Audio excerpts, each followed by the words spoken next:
everyone, and welcome to Beauty and the Biz, where we talk about the business and marketing side of plastic surgery. I'm your host, Catherine Maley, author of Your Aesthetic Practice, What Your Patients Are Saying, as well as consultant to plastic surgeons to get them more patients and more profits. Now, I have a really special guest today. He was on here before, but he came back for a new topic. It's Dr. David Kaufman. Now, he's a board-certified plastic surgeon in private practice in Folsom, California. And for those of you who know, it's near Sacramento, California. So he's been on Beauty and the Biz before, but this time we're going to talk about a new trend that we're calling private equity in plastic surgery and how those two fit together. Dr. Kaufman, welcome to Beauty and the Biz. Well, thanks for having me back, Catherine. Sure. So let's just start with, just describe your practice that you have right now in Folsom. Sure. So we have a primarily cosmetic practice. It's basically full service aesthetic surgery. So we currently have 3 surgeons under roof. I've been here for 16 years. My senior associate's been here for 5. And then we just brought on a new surgeon a few months ago. So like I said, now there's 3 of us. We have a med spa that does really pretty well. We've got 2 nurse injectors and an esthetician. And then we have 2 operating rooms. We have a 13,000 square foot building. And, we're just living the dream here in California. Yeah, me too. Yeah.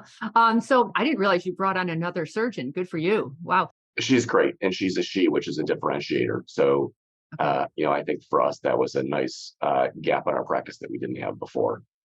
And are they associates as in contractors, partners? They are employed. They're employed surgeons. So they are employees.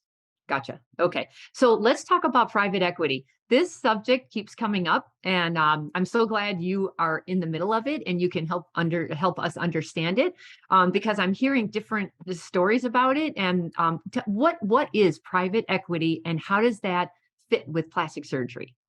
That's a great question, and that's hopefully what we're here to talk about today. So certainly that's a trend in plastic surgery.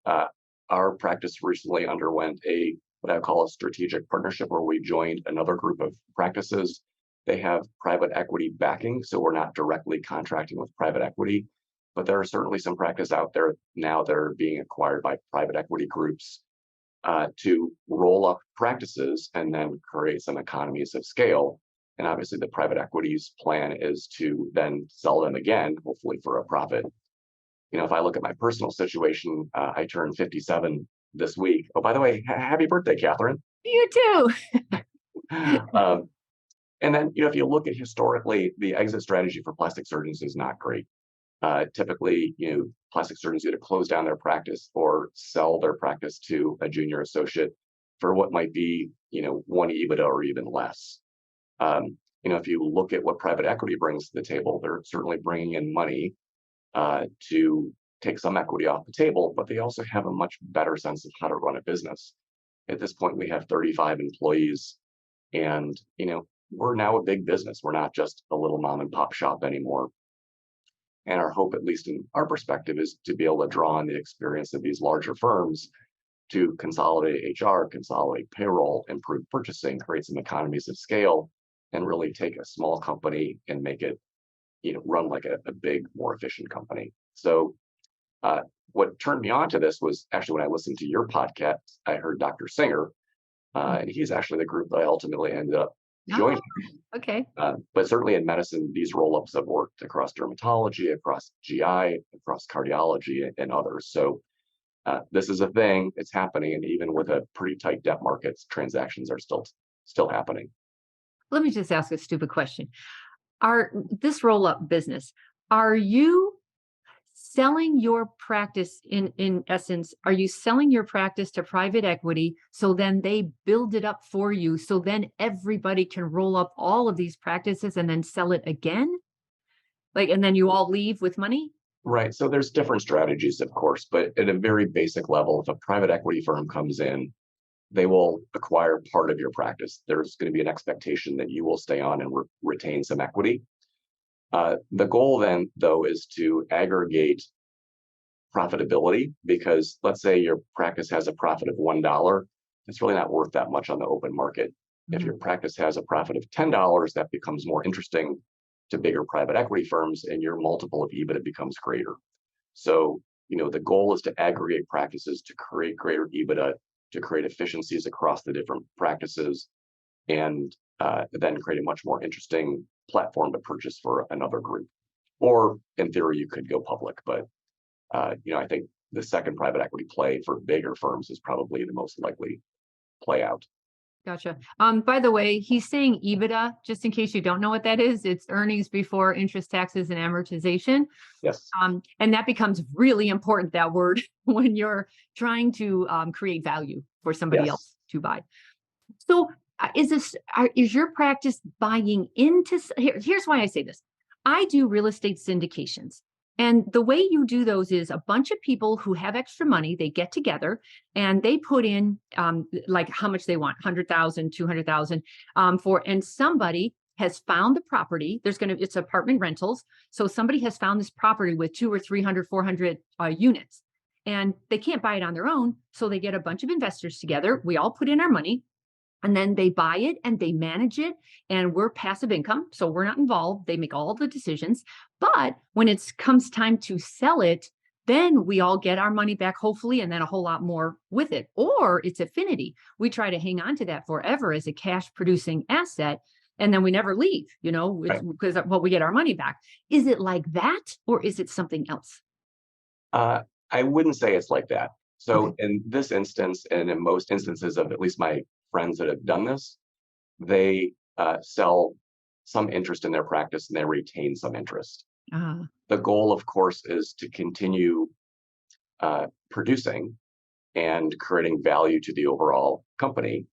And then when the company sells, i.e., that proverbial second bite of the apple, that what's called rollover equity would be even more valuable than it is at the time of the original transaction. Most of these transactions are structured in that you roll over 20 to 40% of your purchase price. And the reason why they do that is, in plastic surgery, you are the value. It's not like a management company where a management or a manager could be replaced. I can't be replaced very easily. I'm not irreplaceable, but there would be a lot of value loss if I left. So the goal is to take some equity off the table with the cash at close, but then build the company so that the rollover equity becomes also a very valuable consideration down the road. Gotcha. So why would a surgeon want to do this? Let's do the pros and the cons. Why would you want to do this? So the pros are, there's a lot of pros. And granted, I'm fairly new into this. We've only been acquired 2 months ago. But if you look at the things that, specifically we don't like doing as most plastic surgeons or office managers or practice managers, HR, payroll, buying, all the things that really are not sexy or interesting. Those can all be aggregated into a central office, or essentially, the back end can be shared through practices. There's also economies of scale. If I buy one implant, I might get it for $800. If I buy 100 implants, I might get it for $400. So there's certainly a economic consideration to increasing purchase power. Would that go also with the injectables, with all the Absolutely. pharma companies? Yeah. So, They would I'm consider sure. you one big client of theirs then, because you'd Right. be under the umbrella of a bigger. Right. So we become a corporate account as opposed to individual account, and the buying power is meaningful. Gotcha. And, even if you reduce your costs 10 or 15%, over the course of many dollars, it becomes meaningful. So, if you could take a company and increase its profitability by 10 or 15%, just that in itself, I think, is a win. What else? The world of plastic surgery is always uncertain. We are a luxury item, and to some degree, there will be some economic headwinds that we face occasionally.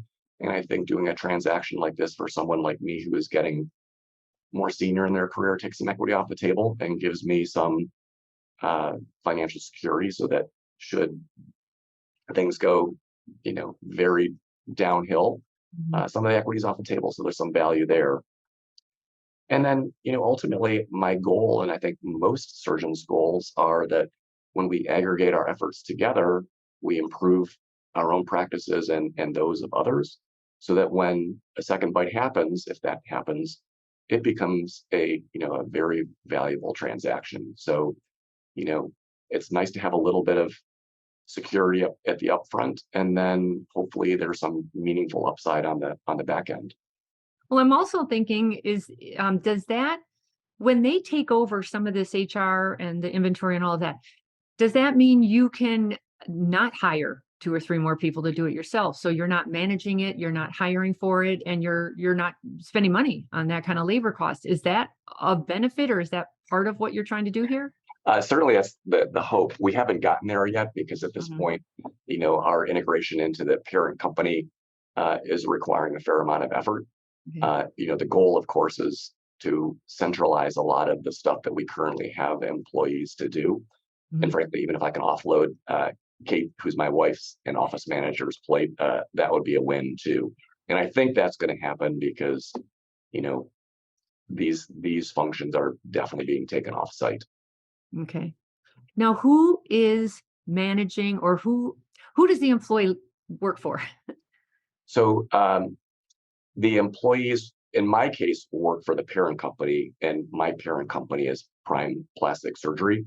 Mhm. So my former employees are now employees of Prime Plastic Surgery, as are the other surgeons' practices who have been acquired. Do you see that as an, I'm just gonna be devil's advocate here. Yeah, I've talked to some of the doctors at Stanford, let's say, and Stanford, they're not they work for Stanford, they don't work for that doctor, and then you have to hope that that staff is okay with that. You don't need to hear them saying, "I don't work for you." It's like, can you right. imagine that happening? Um, well, I think that then becomes an issue of leadership. I'm still the leader of this practice. I still make most of the decisions. Obviously, if there's something critical, I would ask for input from the parent company. But for the most part, our day-to-day existence is very similar as it was previously. We still have the same surgeons, we still have the same teammates. They didn't install someone in here as like the new practice manager. They did or Uh, did not? they did not. Okay. We have historically been a successful practice, at least by I don't know how we want to find success. I think we've been Oh, you reasonably are. successful.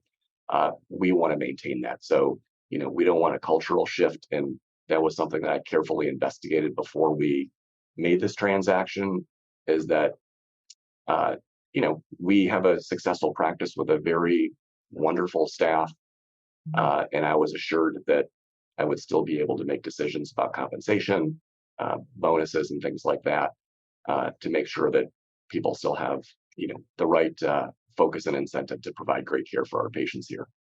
Did you have any resistance to the staff, or anybody thinking, "Uh-oh, what just happened?" How did you Yeah. handle that? Well, we had basically a screw up. We announced that we were going to do this transaction almost 6 weeks before it happened. We thought it was going to happen sooner than it did, and for some number of reasons, it didn't happen as quickly as we thought it did. So at first, there was a lot of anxiety because change brings anxiety. Yeah. But I think as time passed, uh, people realized that they still come to work, they still take care of patients, they still work with the same people. That the benefits were very, very similar to what they were previously, and that their work really isn't that different. It's just the person who signs the check now is different. So uh, we've lost no employees. I think we have very good buy-in from them in terms of still focusing on great patient care, and so far so good. Okay. So why wouldn't you want to do this? Like, Yeah. give me the But the what's the negative? yeah. It's risk. You're doing a deal, and you're getting into bed with people you hopefully but you never know until probably years down the road. Um, so you're going to give up some autonomy, and that's not always easy. Ultimately, you'll have to play in a sandbox with other people, and the parent company may have ideas of how to do things, and you may have ideas of how to do things, and somehow or another, you need to reconcile those so that everybody is happy enough. Like, do they stay out of the surgical side and then you stay out of the HR side? Is it like, can it be that, like a line in the sand? Can it be like that? I'm sure any agreement is possible. I don't imagine that some bean counter is going to come in and show me how to do surgery. But I think they probably have ways that they want to do inventory or HR, that sort of thing. But again, we're only 2 months into integration. We're trying to figure some of this stuff out. Mm. I know this was your second go around. You had actually almost closed with a different group. Can you just talk about that for a second? Because I really want the audience to hear what to watch for. What Sure. are the yellow flags, or what could go wrong? So the first go round, we went out to market, had some suitors, we went through management meetings, and ultimately we chose to enter into a letter of intent with a private equity group out of Chicago. And we lawyered up, we got all our documents ready to go. We had gotten to essentially within 10 days of close. It was going to be a very different structure. It was more the traditional private equity purchases some portion of our practice. In that case, it was going to actually be a minority interest they were going to buy. And we were going to be the platform on which to go out and acquire other practices. Mm. It's unclear to me exactly what happened, but in the end, when we got very close to sort of consummating the deal, they didn't follow through on what they were supposed to do, and the deal blew up, and we were done. It was incredibly disappointing. There was 4 to 6 months of effort, negotiating, management meetings, on-site meetings, in excess of $100,000 of legal costs, not to mention the time. And in the end, I was smarter for it. Mhm. But I had nothing to show other than a couple of bumps and bruises and a little bit of an experiential learning. Yeah. Was this like, so would the lesson be, don't be the first, like join a group, like join private equity that's already been in the game? Is that the point to that? I think it would have worked had we gotten across the finish line. I think it Mm. depends on what you want. I think Mhm. if you, in that case, we were going to be the platform on which to build other practices. And I Right. think that is an enormous amount of work as opposed to being an add-on, which we are now. Because being an add-on, it's already working and we're Right. just integrating ourselves into that as opposed to sort of creating the wheel. Mhm. But it sort of depends on where you are in life, what your ambitions are, how much time you want to dedicate to it, because being the platform and building out the infrastructure uh, is enormous, and that should not be underestimated. So um, that's sort of what the private equity firms are there to help with. But ultimately, if you're the first, you're going to be doing a lot of work. Right. So what's the private equity? How are they looking at this? And why plastic surgery? Because they never went there before. They went with derms. Like derms were Yeah. just obvious to them. They had a lot of volume. They could commoditize it. Like why does plastic surgery look interesting to them now? Well, I think the other markets have proven to be successful, Mm. and now I think they're moving into this space. I think they've been very successful in dermatology, certainly in dentistry, GI. And I think that, the world is now accepting that plastic surgery is just a normal part of life. Hmm. And, look at plastic surgeons. Not many of them run their businesses exceptionally well. And here's a chance for an equity group to get in there, inject a little capital, improve operations, and improve profitability. It's a little bit of a beta test now because there haven't been too many plastic surgery groups that have hit it big. But like, look at AirSculpt. I think there's 17 or 20 lipocenter sites, and they're valued in the $700 million. It's absurd. So I think it's a real thing, and the firms are interested. I think as more and more practices are acquired and aggregated and hopefully exited, will prove a successful model and even create more interest.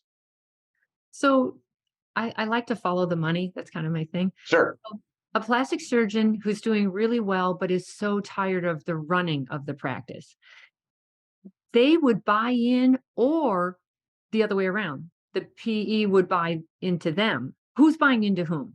So the cash flow is from the PE firm to a strategic partner to a practice, or directly from the PE firm to the uh, plastic surgery practice. But understand, you're basically selling some of your EBITDA to the private equity firm. So it's Gotcha. not like, there is transaction, there's value being traded for cash. Who decided what the value is? So uh, That's a good question. And if you look at how practices are valued, Hmm. you look at what your EBITDA is. And as you mentioned, earnings before interest, taxes, and amortization, that's essentially what your annual profit is. Okay. Uh, you then take away from that what your ongoing salary is going to be. So let's say I'm making $10 a year and I'm going to make $2 a year ongoing. The EBITDA that I'm selling is $8.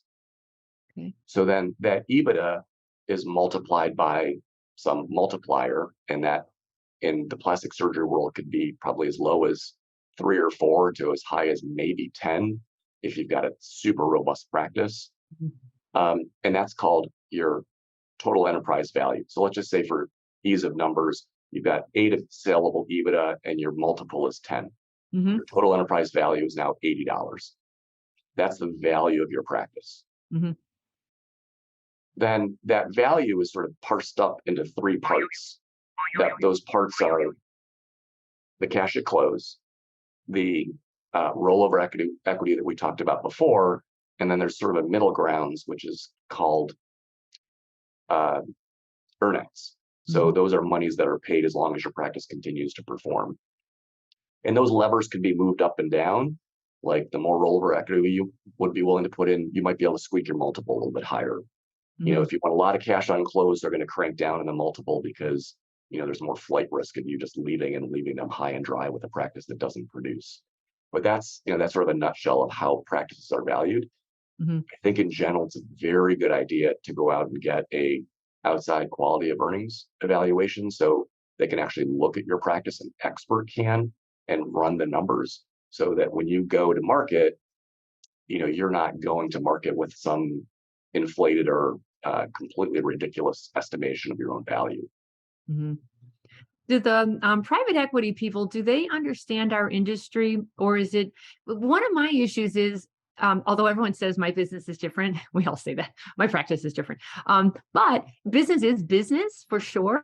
But how much creativity do you still have on your own, like for marketing or branding? Like, who are you now? Are you still branded? Is the PE company branded? How's that working? Yeah, so that's a great question. I think again, it depends on who you work with. So there's a company out there called Athenics, which I'm sure you're probably Mhm. all, at least on the West Coast, familiar with. Mhm. They brand their practices as the Athenics group of plastic surgeons. Mhm. Uh, the one I'm with is different. We maintain our own branding. So just like hotels, like you might stay at a Kimpton by Marriott. Mhm. Well, my practice is my practice name, uh, part of the Prime Aesthetic Network or something like that. So we're allowed to maintain our own branding because I think we have a lot of brand equity in our area. We don't want to scrap that. Mhm. But there is some co-branding with the parent company, so that way, if someone takes a look, they understand that we are part of a bigger group. And then are they paying for the marketing efforts of everybody, or how's that gonna Well, work? ultimately, since they're the owners of the company and all the money is theirs, both in terms of income and outflow, in Mhm. theory, they are, yes, but we still largely control what we're doing from a marketing standpoint.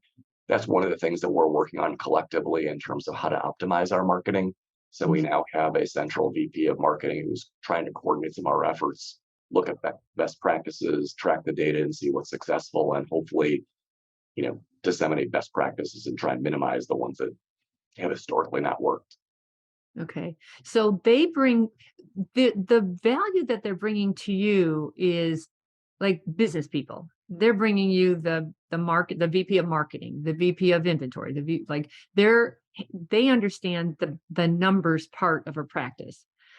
I just find this so interesting. It's a lot Uh, of players involved. Like, is there like a board of directors?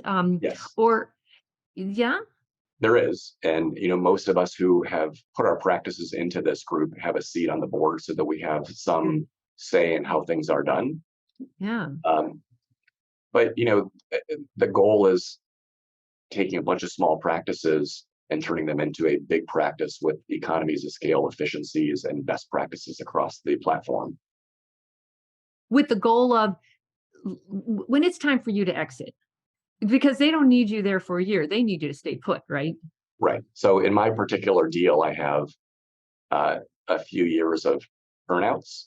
Hmm. So it's not like I got a big pot of cash and I could walk away.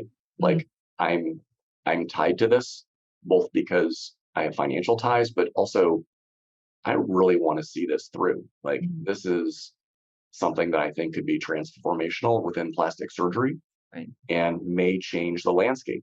And I think if we do it well, it could be the model for many years to come. If you screw it up, then it's just crash and burn, and that's no good.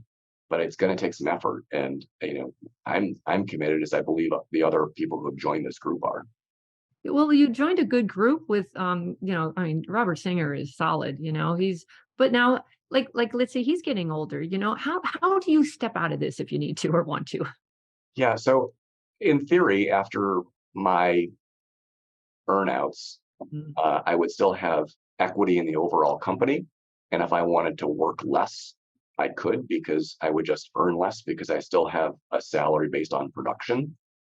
Um, but I would just ride off into the sunset, and hopefully, our group will start a fellowship because we have these multiple locations for fellows to learn through multiple different surgeons and locations how things are done.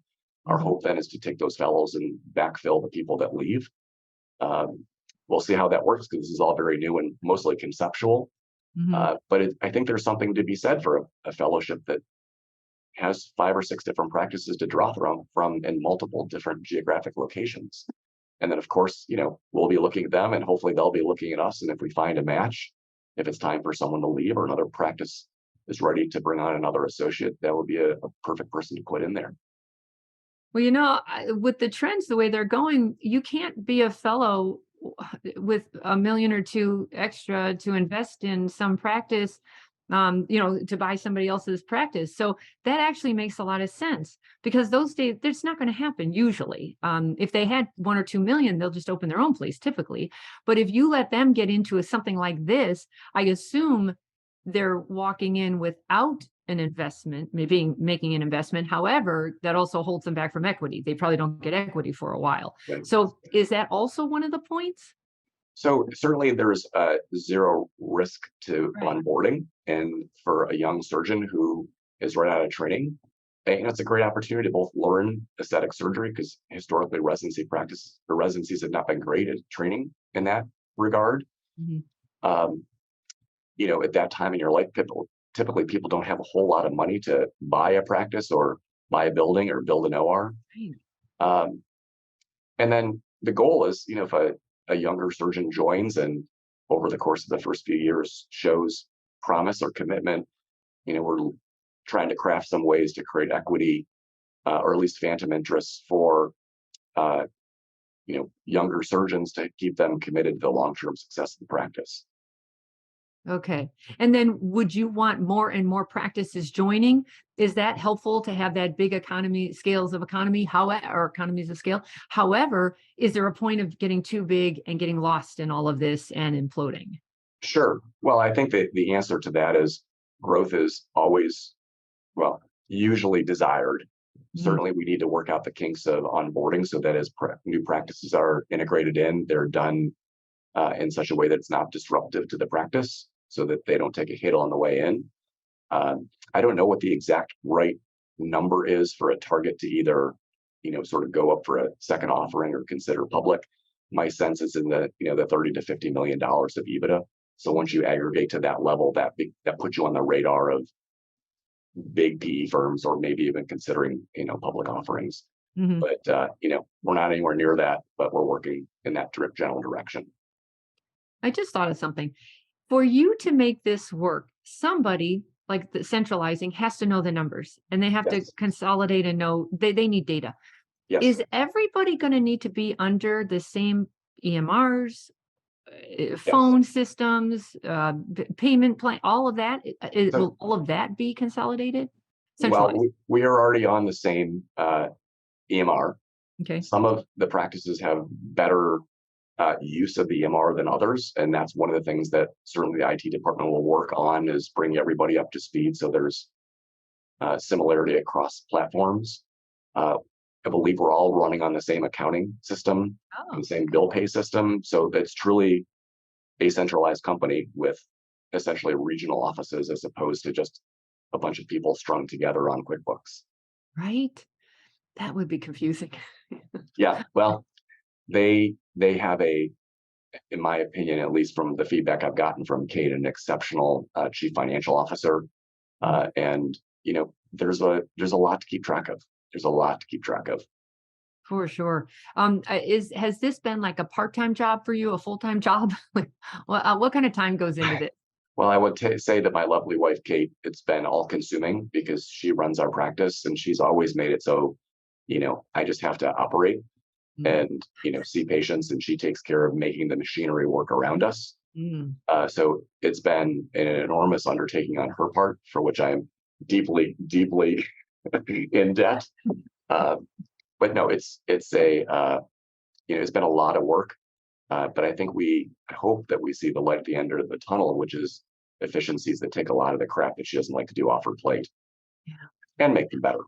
Not everyone married as well as you, others are really stuck in the middle of all of this drama that goes on in the office. And most surgeons I talk to would like nothing more than to do surgery and nothing else, Yeah, and not deal with this. So this is a new option for those who are really looking for a way to not exit so much as to just shift things. So you're just a lot happier doing what you like to do and not bogged down with what you don't like to do. there's a lot of merit in what you just said, and I think there's something there. Well, Dr. Kaufman, it is always a pleasure talking to you. If anybody wants to reach out to you, how would they do so? Sure. My cell phone is 650-387-6066. Email works, david@thenaturalresult.com, or certainly you can find me on the internet. All right. And his website is thenaturalresults.com. Or is it one Singular. result? Singular. Singular. You only Yeah. get one result. Yes. Thenaturalresult.com. All Yes. right. Thank you so much. I really appreciate it. And let's see what happens. This really makes logical sense. It's the matter of just my 2 cents, know your business partners intimately because you're going to be in a relationship with them for a very long time. Things can go sideways. Make sure you're with somebody who can negotiate and debate nicely without going to war. What do you think? What would be your advice to others who go into these kind of partnerships? Well, I would say work with people that you generally like, because there will be difficult decisions that need to be made at some point and concessions that have to be made for both sides. And having someone that is reasonable and has the big prize in mind, I think that's critical. So we're at the early stages of this, and I'm very excited to see how it turns out, and I will certainly keep you posted as things progress. All right. Well, thanks again. That's going to wrap it up for us at Beauty in the Biz today. So please, if you can, or you haven't already, please subscribe to Beauty in the Biz. And if you feel so inclined, give us a 5-star review. That'd be terrific, because then we can grow the audience. And then if you've got any questions or feedback for me, you can leave them on my website at katherinemaley.com, or you can certainly DM me at Catherine Maley MBA. Thanks again, and we will talk to you later. The fastest way to success is to model other successful surgeons who have what you want, but you can only see their results, not the path they took to get there. So you continue to jump from one thing to another, hoping to find something that will work for you too. But it rarely does. So try this shortcut instead. It's guaranteed to move you forward. I compiled my intellectual property to grow cosmetic revenues, everything I've gleaned over the years, into one playbook of the most successful practices and what they do to win. Go to cosmeticpracticevault.com and let's grow your cosmetic revenues.